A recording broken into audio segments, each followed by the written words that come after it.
noite para todo mundo. Hoje eu vou fazer uma apresentação aqui sobre o paraíso e sobre algumas lendas que existem aqui no planeta sobre o paraíso.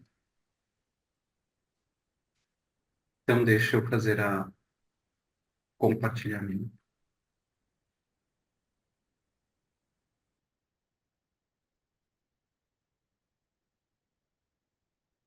Pronto, todos vendo?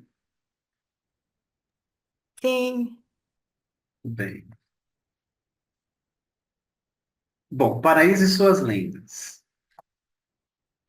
Quais são as lendas atuais que existem no planeta sobre o paraíso, né? Sobre esse tema em específico? O Hesíodo, no seu livro Teogonia, Trabalhos e os Dias, ele escreve assim: no princípio, os imortais que habitam o Olimpo criaram uma raça dourada de homens mortais. Isso foi quando Cronos era rei do céu, e eles viviam como deuses, despreocupados em seus corações protegidos da dor e da miséria. A velhice impotente não existia, e com membros de vigor inflexível, desfrutavam dos prazeres dos banquetes, fora do alcance do mal. Uma morte semelhante ao sono os dominava, e todas as boas coisas lhe pertenciam. A terra que dava cevada não exigia trabalho para produzir uma colheita rica e abundante. Eles não conheciam limitações e viviam em paz e abundância como senhores de suas terras, ricos em rebanhos e queridos pelos deuses bem-aventurados. Então, isso é uma escrita aí do Hesíodo de como ele via o paraíso na época dele.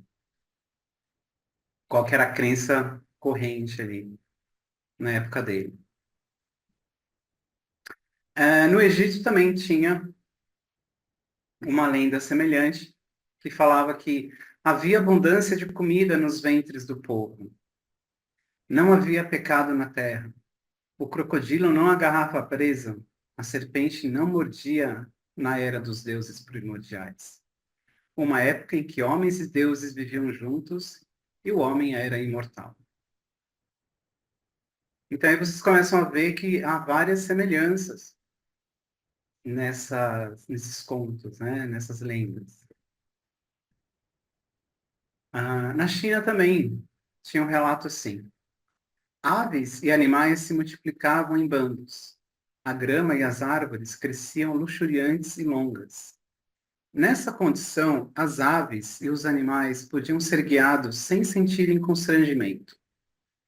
O ninho do pega-pintada podia ser escalado e examinado. Sim, na era da virtude perfeita, os homens viviam em comum com aves e animais, e estavam em termos de igualdade com todas as criaturas, como formando uma só família. Igualmente, sem conhecimento, não se desviavam de sua virtude natural. Igualmente livres de desejos, viviam num estado de pura simplicidade. Nesse estado, a natureza do povo era como devia ser.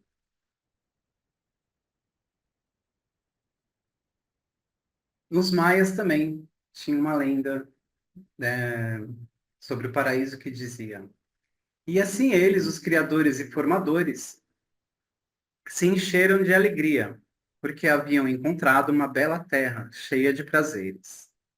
Havia alimentos de todos os tipos. Eles, os primeiros 4 homens, foram dotados de inteligência. Conseguiam saber tudo o que existe no mundo. Quando olhavam, viam instantaneamente tudo ao seu redor e contemplavam sucessivamente o arco do céu e o rosto redondo da terra. E tem mais essa lenda aqui de Aru, que é um pouco diferente. A lenda de Aru, ela nasce no coração da mitologia egípcia, um complexo sistema de crenças e narrativas que guiou a vida religiosa e espiritual do antigo Egito por milênios. Aru, frequentemente descrito como o campo das canas ou terra dos justos, emergia como um paraíso idílico, um lugar de abundância, paz e felicidade eterna para as almas que haviam sido julgadas dignas após a morte.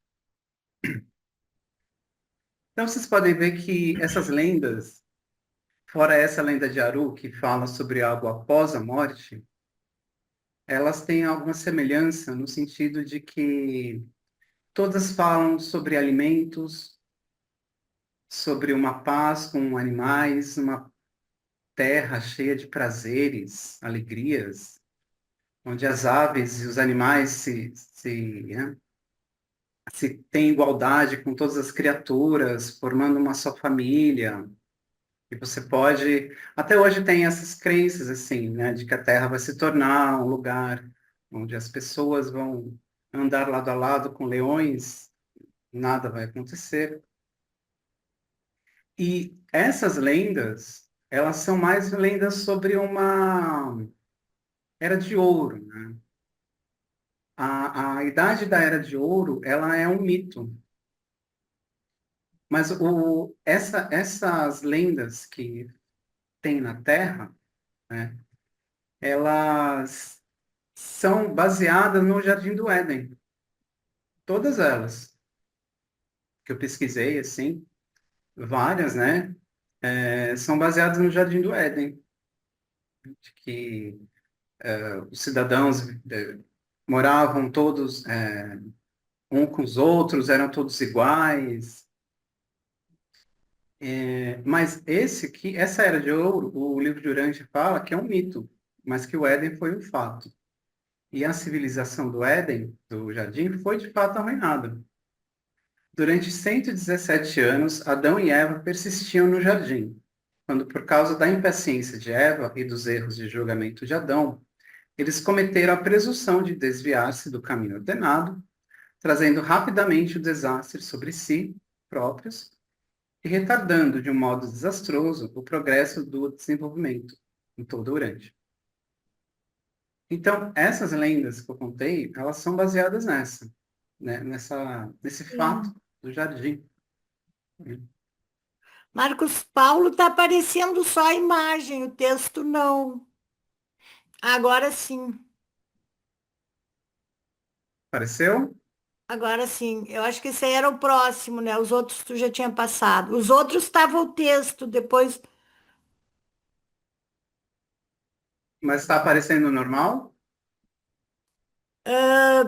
Não, tá aparecendo. Tava normal, tava a imagem e o texto. E Hum. agora aparece o texto, mas não a imagem. Não sei se tu mudou o formato, Mas alguma para coisa. mim tá normal. Oi, Estela, boa noite a todos. Para mim tá normal, Oi. Estela. Para mim também, eu vejo tudo. Ué, eu tava vendo e agora não tô mais, só. Que estranho. Não mudei nada também. Tu. Também estou vendo tudo. É. Abre o outro olho, Estela. É, não tô vendo inteira a imagem, mas tudo bem, agora tô vendo o texto. Se todo mundo tá vendo, tudo bem. Tá. Então,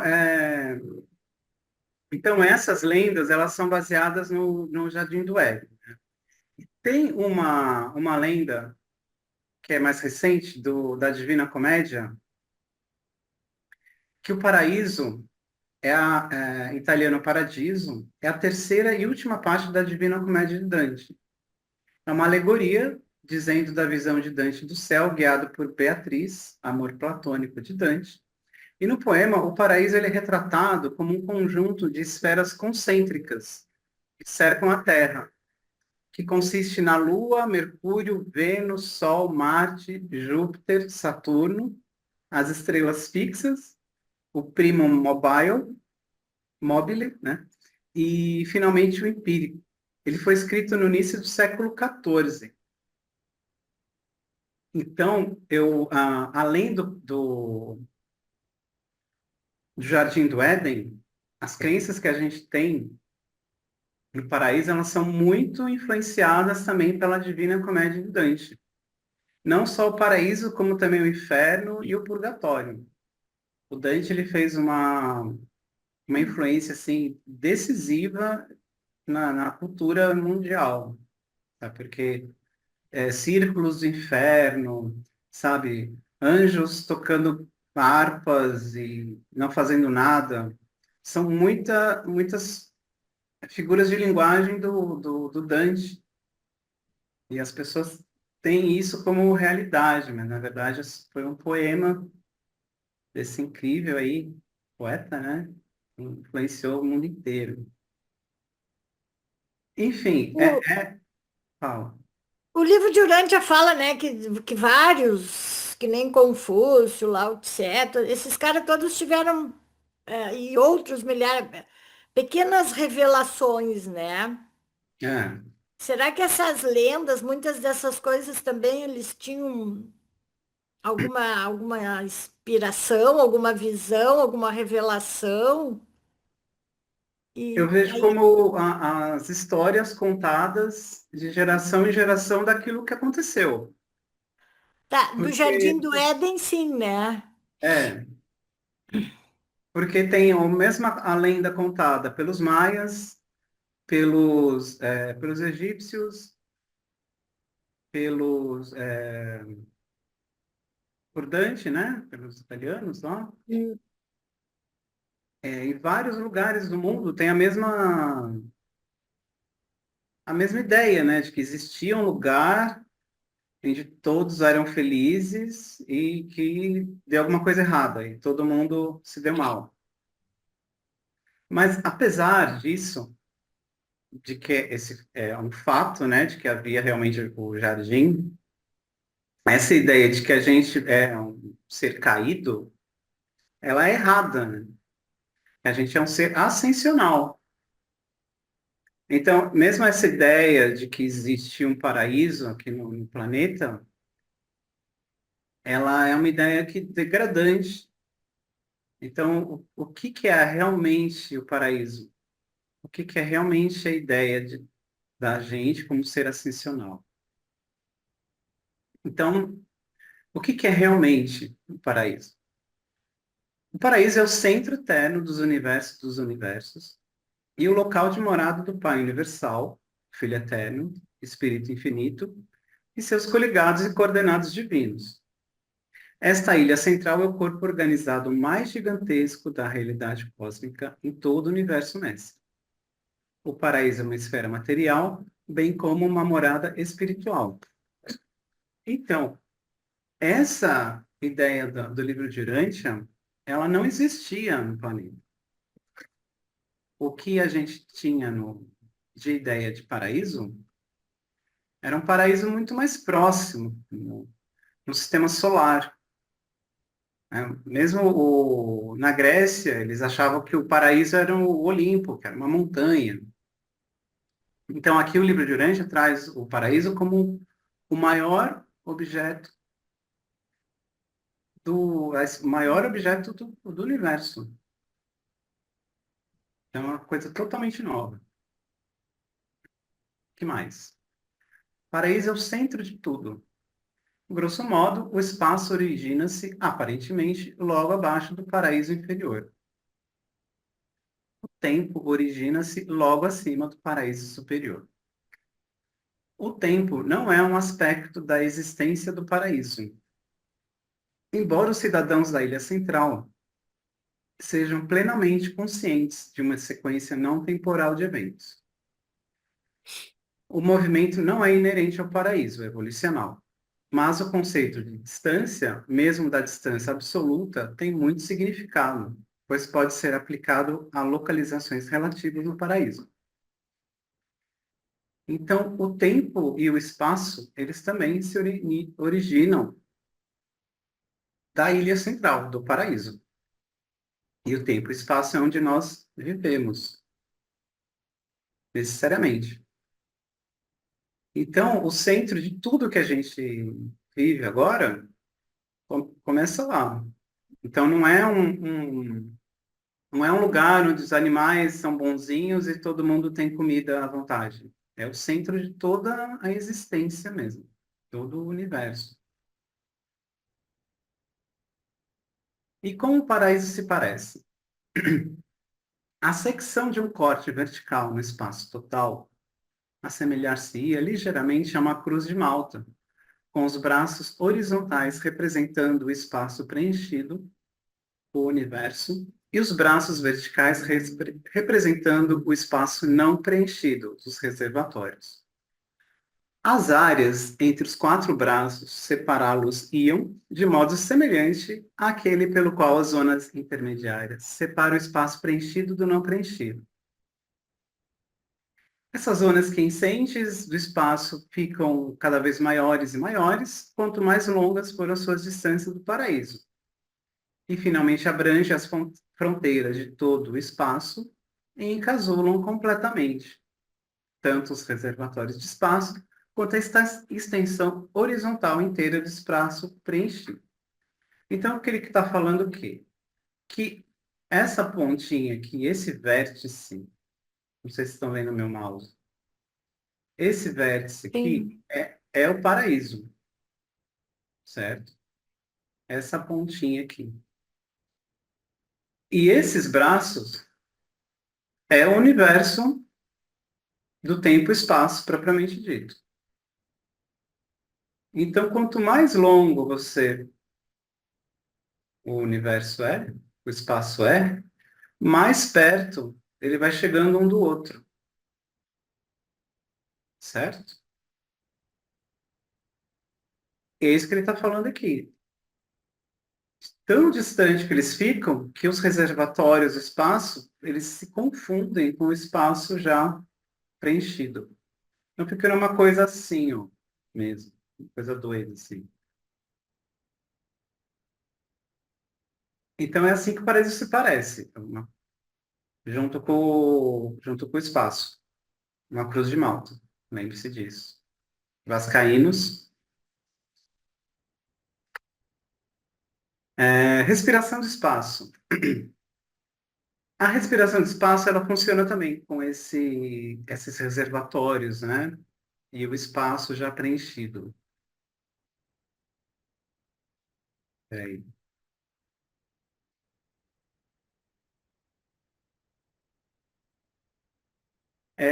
Putz, infelizmente eu coloquei o mesmo texto. Mas a respiração do espaço é como se fosse um pulmão mesmo, tá? Ele leva um torno de 1 bilhão de anos para fazer o movimento de expansão e retração. E elas também, esses reservatórios funcionam como esse movimento do espaço, tá? Infelizmente eu não coloquei o texto aqui, dei um errei aqui. Bom, o paraíso e a gravidade. A atração inescapável da gravidade sustenta efetivamente todos os mundos de todos os universos de todo o espaço. A gravidade é a garra da atração toda poderosa da presença física do paraíso. Então, a gravidade, o paraíso, ele é um corpo tão gigante que é ele que atrai todo o espaço e todo a presença física, né?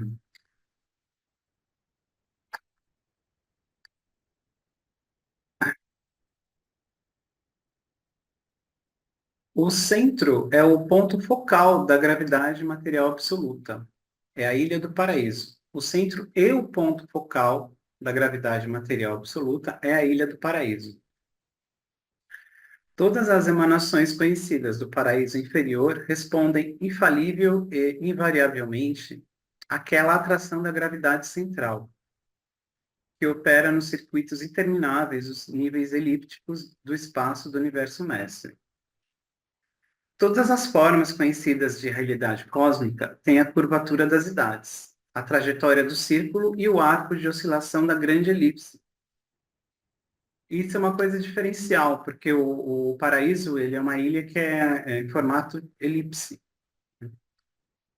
E isso é uma diferença que faz muito pontual na gravidade.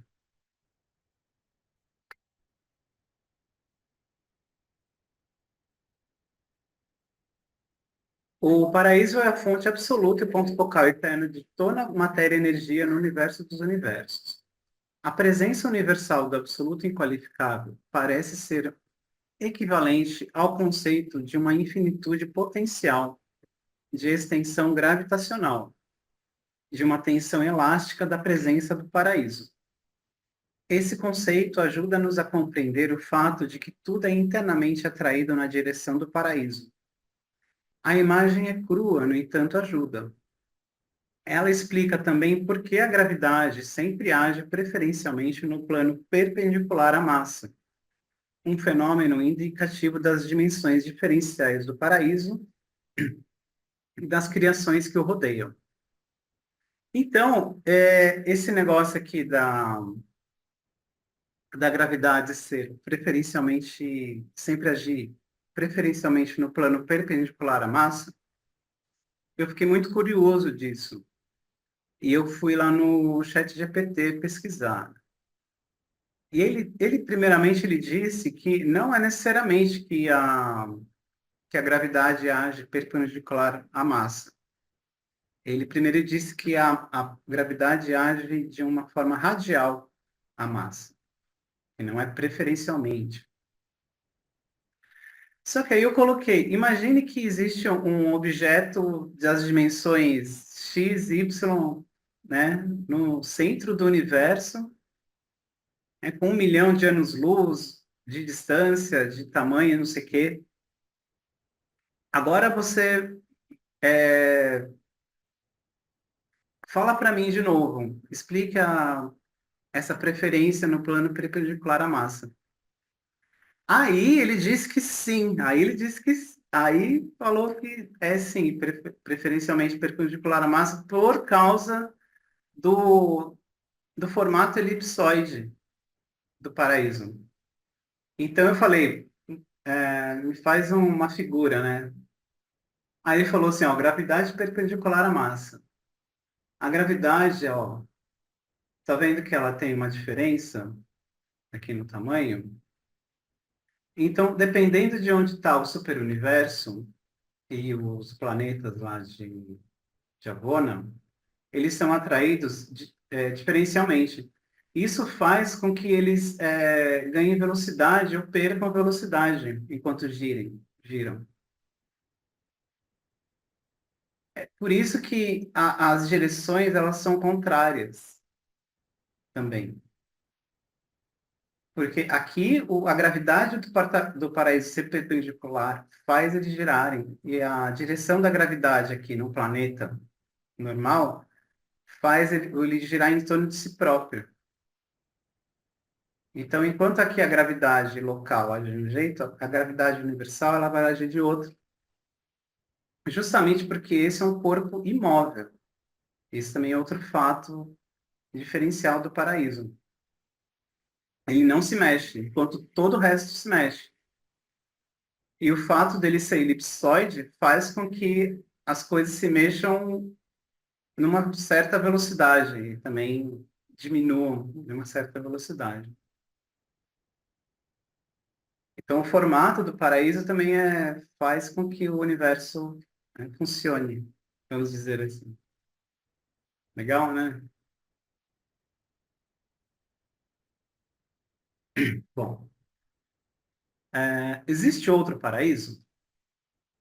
O paraíso, ele é o centro geográfico da infinitude. Não é uma parte da criação universal, nem mesmo uma parte real do universo eterno de Avona. Comumente referimos-nos à ilha central como pertencendo ao universo divino, mas de fato não é assim. O paraíso é uma existência exclusiva e eterna. Então você vê que mesmo dentro de Avona, o paraíso é uma coisa totalmente diferente. É feito de um material só dele, as coisas que acontecem ali só acontecem lá.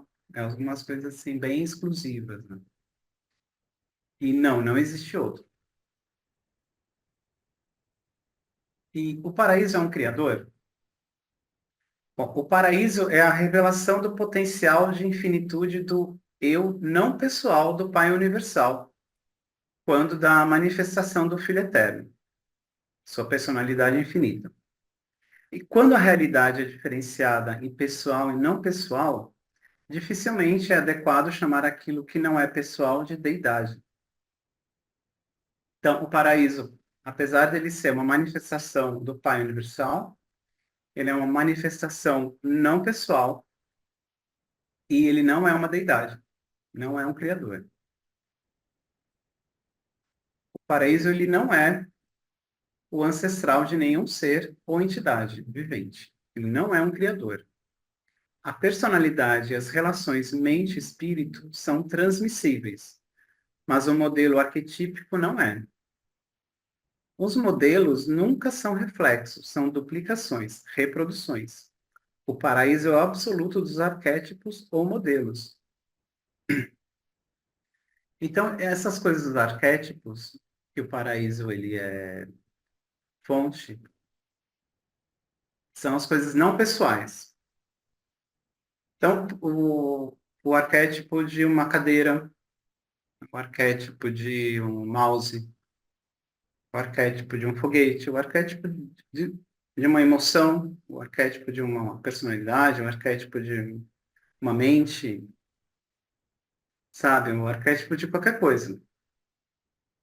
E personalidade não, que é do pai, né? Mas, por exemplo, o arquétipo de uma cor, né? Qualquer coisa. E eles são aí transmissíveis, são reproduzíveis, duplicações. Eles não são a mesma coisa, não são reflexos, ou seja, não são criações.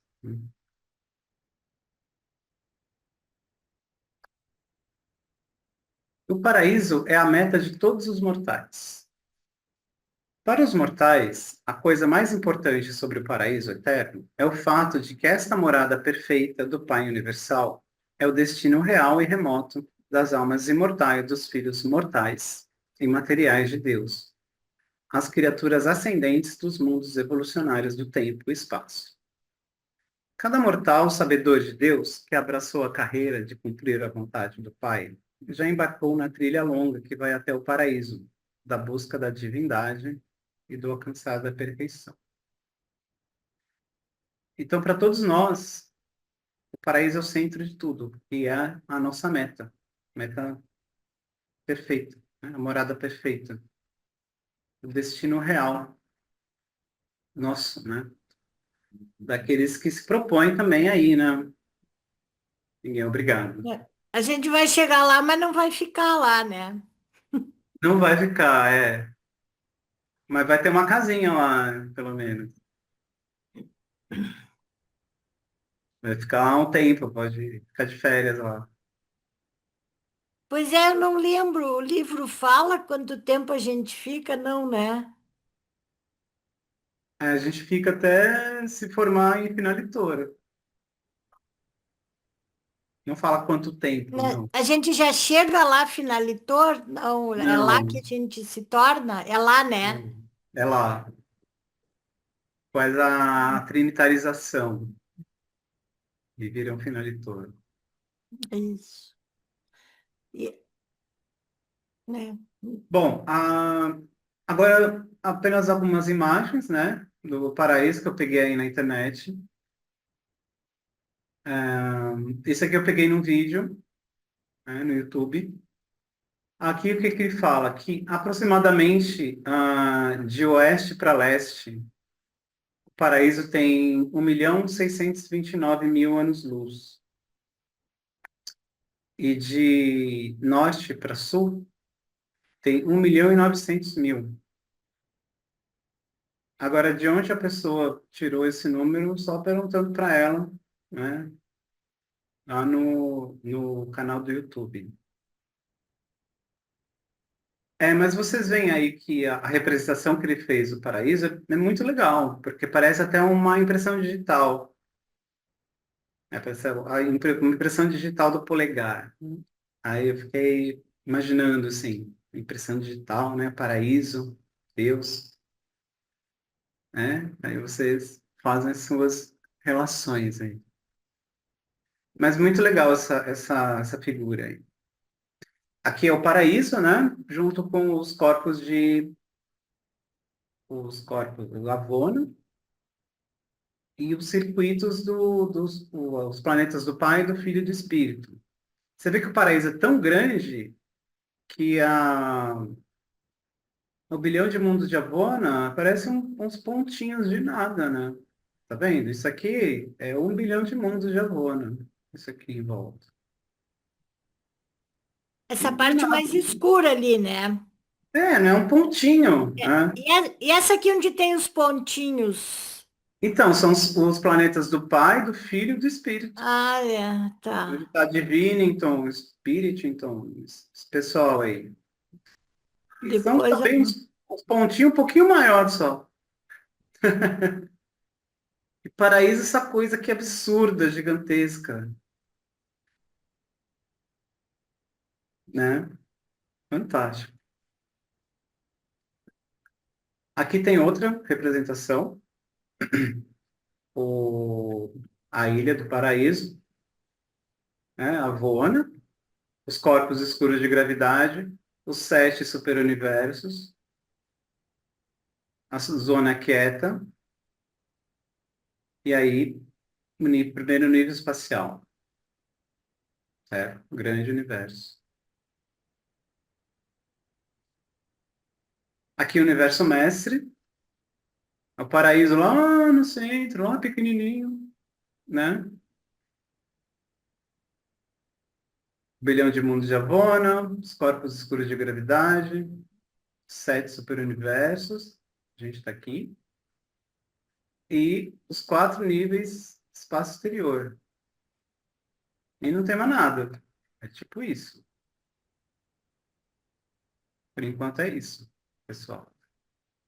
E, e o paraíso lá no centro, como se fosse o menor das coisas, né? Na verdade é a maior. E aqui a Avona, né, pelo Gary Tom, fantástico, todo mundo conhece, né? Eu só acho que essa imagem aqui, ela é realmente fantástica. E você vê que o espaço ele é não só no eixo, né, XY, mas ela vai profundidade, vai para cima e para baixo. Então, você vê que os planetas eles estão aqui embaixo também, né? Não é como se fosse um disco e tudo girasse em volta. Tem umas coisas para baixo, deve ter para cima também. Aqui uma representação que está no site da Urante, bem bonitinha, né? E aqui está outra coisa que eu peguei lá naquele vídeo. Aqui é para ver a diferença de tamanho entre o paraíso, um pouquinho, né? Uma medida aqui do paraíso e os planetas do Pai, do Filho e do Espírito. Você vê o tamanho da diferença de tamanho. A diferença de tamanho é realmente fantástica, né? E próxima estação, Paraíso. Próximo destino, Paraíso. Nos vemos lá. É isso, gente. Obrigado. Perguntas, reclamações? Reclama. Paraíso é uma das estações aí de metrô, né? É. Por isso que você falou. Ai, Deus, Pega muito o bom. volte, explico de novo. Não com relação ao, ao Éden, né? Que você estava falando lá, que eles achavam eh, que nós perdemos, nós éramos, nós vivíamos no paraíso, vamos dizer assim, no Éden, né? É assim que É, ensinavam a gente. E que por causa do pecado da Eva e do Adão, nós estamos agora vivendo com muitos problemas e tristezas e tal. é, Era essa a é ideia que se porque a tinha. Bíblia diz que eles foram expulsos do paraíso, né? Eu É, acho que é por isso aquelas lendas ali, né, Marcos, que achavam que o Éden era o paraíso, né? Exatamente, achava que o Éden era o paraíso. Tu põe aquelas primeiras ali de novo, até teve gente que chegou um pouquinho depois de Claro, os dois, peraí. três primeiros, os primeiros slides ali das lendas. Ó, falar do É, Exildo de novo, ó. esse aí eu achei bem legal. No princípio, os imortais que habitam o Olimpo criaram uma raça dourada de homens mortais. Ou seja, aqui ele está falando de Adão e Eva. Os imortais que Uhum. habitam o Olimpo criaram uma raça dourada de homens mortais. Isso foi quando Cronos era rei do céu, eles viviam como deuses. Cronos, rei do céu, será que era o Caligastia? Sabe? O dono do tempo. A gente que sabe o livro Durante, a gente fica fazendo, eu fico fazendo pelo menos associação e tudo. É, Tá? com certeza alguma coisa chegou de lá e eles interpretaram assim, né? É. Ó, a velhice impotente não existia, e com membros de vigor inflexível desfrutava dos prazeres dos banquetes, fora do alcance do mal. Tá. Isso aqui é Adão e Eva? Ou é os filhos de Adão e Eva? É, Ou é o pessoal que, os do Caligaste, o Sente Caligaste, lá. Também se diziam imortais, tal, é. né? Podia ser o 100 também, né? Porque. Podia ser o Van Mas, e o Amadon, que estava mais perto, porque ele que construiu o paraíso, né? Ó, o Éden, o paraíso, o Éden, é, o Van e o Amadon, porque o Van e o Amadon viveram quantos E anos isso pode mesmo? ser os dois também, pode ser esses dois também. E tinha E mais do eles banho amarrado. contavam, né? E eles levaram a história, e uma história verdadeira, vamos dizer assim, para Uhum, frente ali, para toda aquela comunidade. exatamente. A outra no Egito, ó. Tinha abundância de comida nos ventres do povo, não havia pecado, crocodilo não agarrava presa. É porque os Oi, homens e deuses viviam juntos, alô, opa, tá me ouvindo? sim? Marcos, boa noite a todos. Boa noite. Lá no documento 74, na seção 8, especificamente ali no parágrafo 5, ele fala sobre a questão dos gregos, né?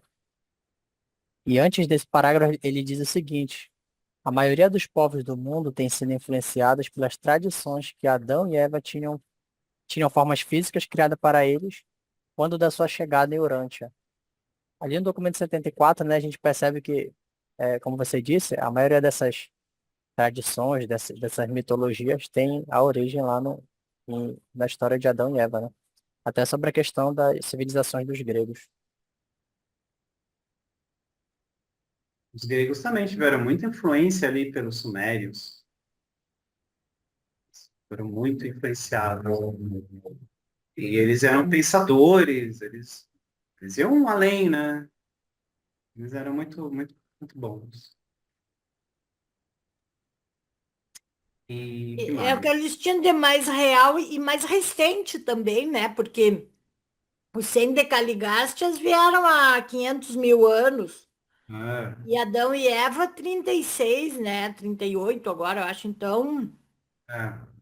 se tu pensar, é muito recente, né? Adão e Eva, comparado com os outros. Isso, é muito Por, recente. por isso que prevalece ainda as lendas, a história, e tudo. Deixa eu pegar de novo aquele texto que eu coloquei no Urante Students. Hum. Mas É, O lá, Dante teve uma outra visão, né, Marcos? Tu vai chegar É. ali de novo. O O Dante, Dante, ele o tinha uma Dante coisa. não era a visão do Éden, né? Não, o Dante era uma visão do céu, como se o céu fosse aqui É, mesmo. do cosmos mesmo, né? Eu É. acho que O sistema solar, ele via. Ele tinha aquela astronomia do Aristóteles, né? Que era as esferas concêntricas, que é exatamente, né? Teoria do Aristóteles, isso aqui, né? Você vê que Aristóteles, até século XIV, o pessoal pensava que nem Aristóteles, né? Disfarce. E era isso. O universo era isso. A Lua, Mercúrio, Vênus, Sol, Marte. Você vê que o Sol estava no meio, estava no meio do caminho, não era nem o centro, né? O centro era a Terra, né? Ainda era terra, né, nessa época aí. O centro do universo era o planeta. E que mais? Essa lenda de Aro aqui é bem legal, porque ele fala de sido julgadas dignas após a morte. E aqui pela essa figura que está aqui do lado esquerdo, você vê que existe um caminho, né? Para você trilhar depois de morte, né? Você vai lá, vai pro primeiro nível, segundo nível, terceiro nível.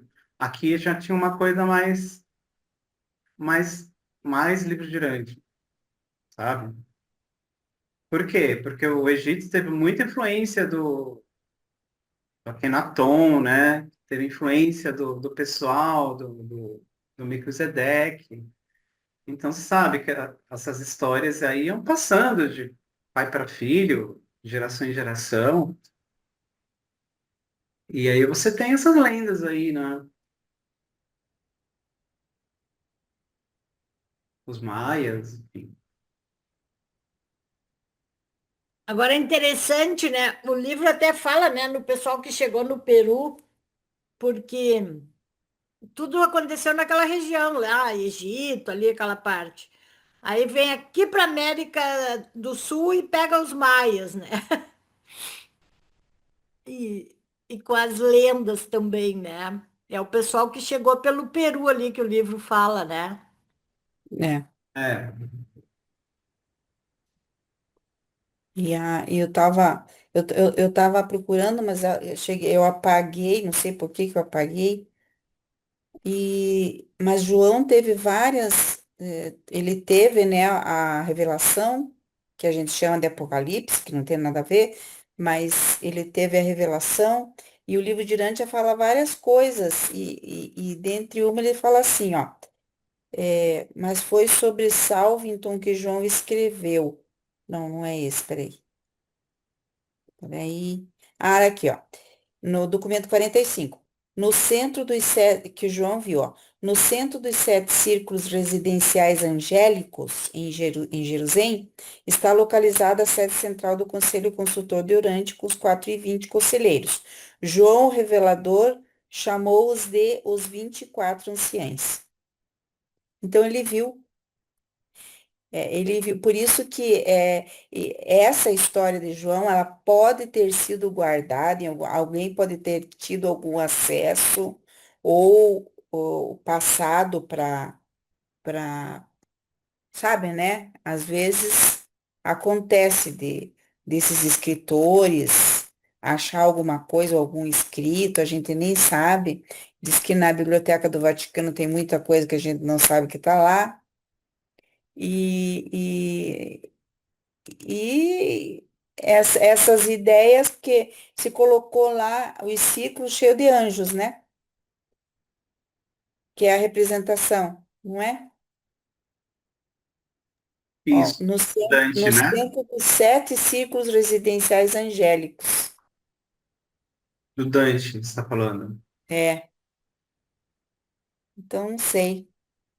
E também tem outra parte que diz que várias pessoas tiveram acesso a até dá a impressão que é o paraíso, que a gente estava discutindo, acho que foi na terça-feira, né? Que a gente não sabia se era o paraíso ou. E Uhum. lá, sabe como é, né? Tem alguma visão. Acho que alguns tiveram essa capacidade de ter, dar uma olhadinha lá no, na outra vida. É, se o pessoal mostrou pro João, pro Paulo, eles não. Mas tem que ter alguma diferença, né? Tem que ter uma preparação também, né? Oi? Tem que ter uma preparação também, né? Veja que lá no Monte da Transfiguração, Jesus dos 12 só escolhe três para subir com ele, né? Os 9 não tinham aquela preparação do que os três tinham. É. E os três irmãos tinham também. Isso mesmo. Ô É, Marcos, uma observação que você fez aí também sobre a questão da gravidade ser perpendicular. Eu também não. estava curioso sobre isso, só que eu nunca fui de pesquisar e agora que você trouxe aí foi muito bacana também. Então, fiquei muito curioso sobre isso. Aí eu descobri que essa gravidade é perpendicular por causa do paraíso ser elipsoide. Muito bom, eu Isso, não tinha parado para pesquisar sobre isso. e é por causa disso que a gravidade é perpendicular, por causa do paraíso. E isso tem toda a conexão com a física moderna, porque o ChatGPT disse que tem. Então, Tá aí, né? Se perguntar uma prova, já tem, né? é, Olha, quando você falou isso, Marcos, foi.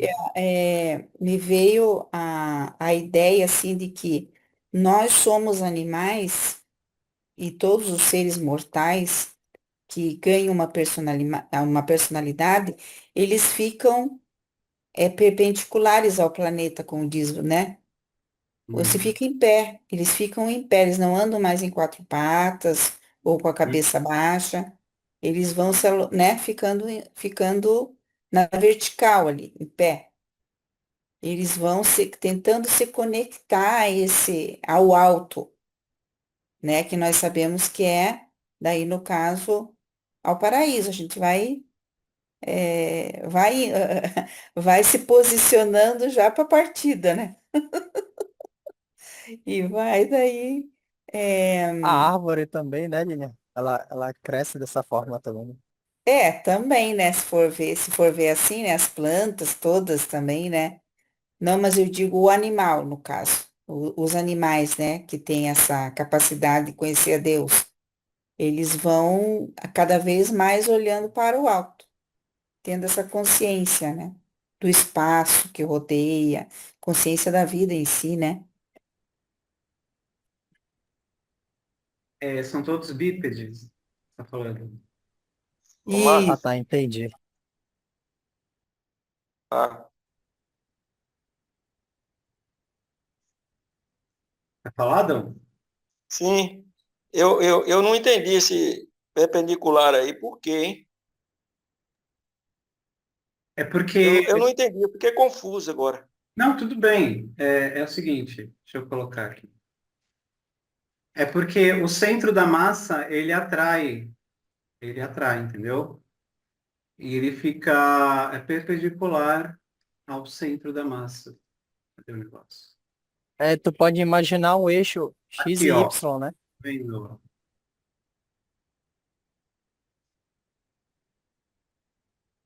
A massa é aqui, ó. Essa é a massa. E tudo atrai para o centro dessa massa. É perpendicular, certo? Nosso planeta, ele não é perpendicular, ele é radial. Ah, entendi, Ele pode ser ou não perpendicular, porque a massa é do planeta e não do paraíso. Só entendi, que o universo todo, ele é atraído pela gravidade do paraíso, mesmo tendo a sua gravidade, né, do planeta. Enfim. Quer falar alguma coisa, Leonardo? Não, você já explicou. Não, já? Nossa. Eu posso ler aqui o que o ChatGPT escreveu, mas é meio chato. Eu ia colocar na apresentação, mas é muito física, assim. Mas Nem pode eu ler. Ou se tu quer, não sei se tu tem como projetar também, se tu quer. tenho. É que eu fiquei bem curioso. Ah, Marcos, oi. quando o chat GPT traz assuntos assim muito chatos, eu peço para ele transformar num texto de uma maneira que até uma criança de 12 anos entenda. Aí fica super. Ele transforma assim, fica super interessante. Legal. Ó, vocês querem que eu compartilhe aqui? Pode ser? Tá bom.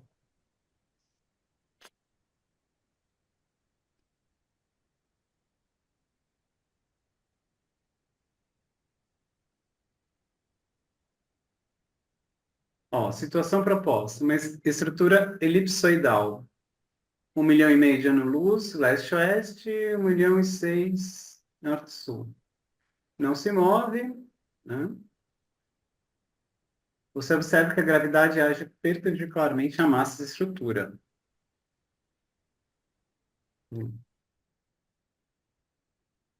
A gravidade de um corpo depende da sua distribuição de massa. Para corpos esféricos, a gravidade é radial. Para corpos não esféricos, como elipsoides, o campo gravitacional se torna mais complexo. Em uma elipsoide massiva, a direção da gravidade varia com a posição ao redor da estrutura. A força gravitacional é sempre normal, perpendicular à superfície equipotencial, ou seja, perpendicular às superfícies onde o potencial gravitacional é constante.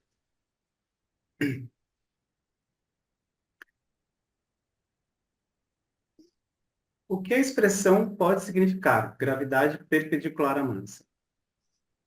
Estamos nos referindo à gravidade agindo perpendicularmente à superfície da estrutura elipsoidal, ou seja, normal à sua geometria. Ou que os vetores de força gravitacional apontam sempre na direção perpendicular ao plano tangente à estrutura em cada ponto. O que está de acordo com as leis do campo gravitacional, seja lá quais forem essas, eu não sei.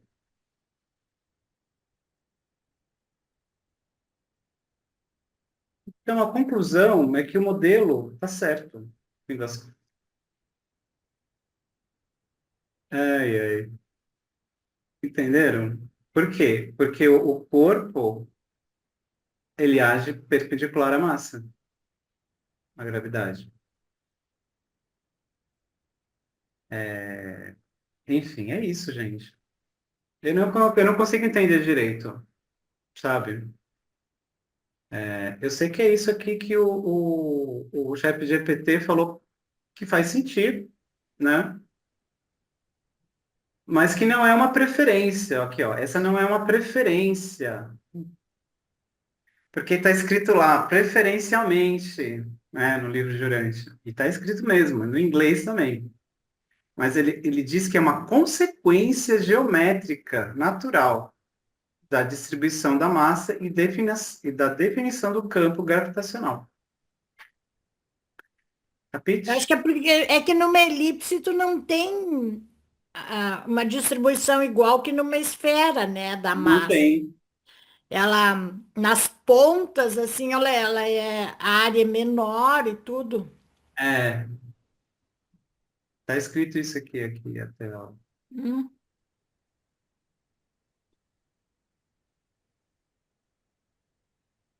Ó, a direção da gravidade varia com a posição ao redor da estrutura. acho que é por isso. Esse eu vejo, né, na minha mente de bichinho, eu vejo como um dos motivos dos universos girarem, os 7 universos, né? Porque eles têm atrações diferentes, e essas atrações diferentes fazem com que eles se movimentem.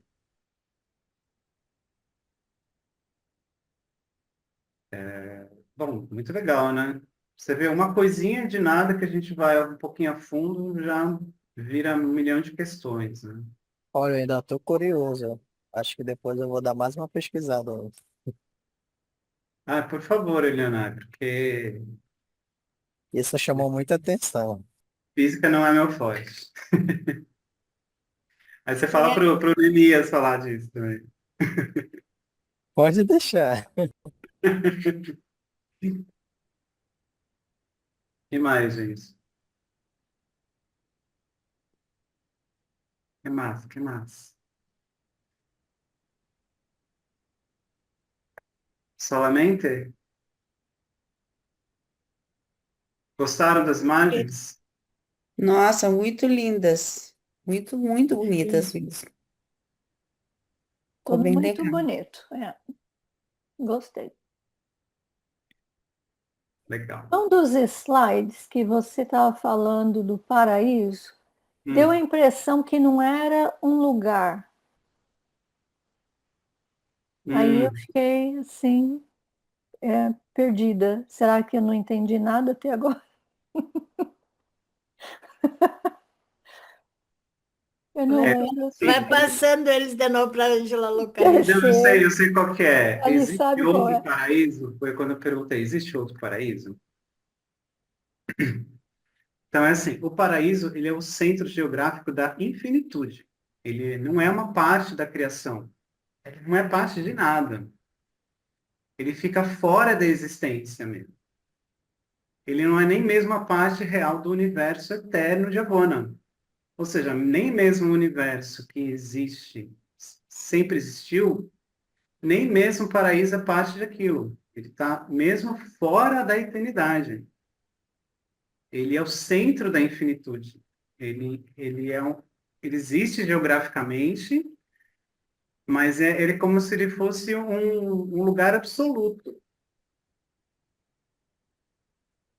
E por isso que ele é uma existência exclusiva. Não existe É, nada parecido com o paraíso e nem nunca vai existir. Por quê? Porque ele é a manifestação não pessoal, potencial da primeira fonte centro, hum. né? Ele Então não não pode depende de nada, nada, ele não pode existir outra mas coisa. nós dependemos dele. Isso, porque a gente é dependente do Dependemos espaço e da do tempo que gravidade, sai do dependemos de paraíso. tudo dele, né? A gente é dependente do espaço e tempo que sai do paraíso. Então, É, pois é. Mas ele existe independente de qualquer coisa, né? independente de qualquer coisa. Não precisava de avona, não precisava de nada. Então, quando fala paraíso, não está falando de uma entidade, certo? Ou de Certo? um lugar, está falando de algo que existe e que não depende de nada, mas sem isso a gente não consegue viver. Nós dependemos. Exatamente. Ah, porque Porque é aquela velha história que a gente pensa em paraíso, pensa num lugar. é um lugar. É um lugar, ele é material. Você, né, pode, né, pisar, você bate, ele deve fazer som, sabe? Hum. Deve ter uns equipamentos, né, uns templos. É um lugar. Marcos, Ele é um Marcos, lugar porque nós vamos chegar lá, né? É, Ângela, imagina o seguinte, assim, uma reta de X e Y, Certo. certo? Aí, nas origens, lá na extremidade, onde as duas retas se encontram, imagina que ali é o paraíso. Uhum. Aquela ponta ali é a origem do paraíso, mas se você perceber, ela não tem nenhum lugar, nem X nem Y, e sim naquela ponta na sua origem. Então é mais ou menos assim que eu entendo que é o paraíso, né? Se a gente, por exemplo, pegar o paraíso, vamos colocar, vamos supor, no grau 3 de X, no grau 3 de Y. Ali a Uhum. gente já está dando uma localização para o paraíso. Certo. Mas se a gente mover o paraíso para a origem da reta, ele já não tem uma localização. Ele é a origem. Pelo menos é assim que eu entendo. Não sei se eu facilitei ou se eu piorei a situação. Não, não, melhorou, porque é um lugar que eu sempre achei que fosse um lugar. é um Aí, lugar. como está escrito lá, dá a impressão que não é um lugar. Ele não é um lugar como se fosse uma coisa criada. Ele não foi criado. É isso que ele está Uhum. falando, certo? Ele não é uma parte da criação universal.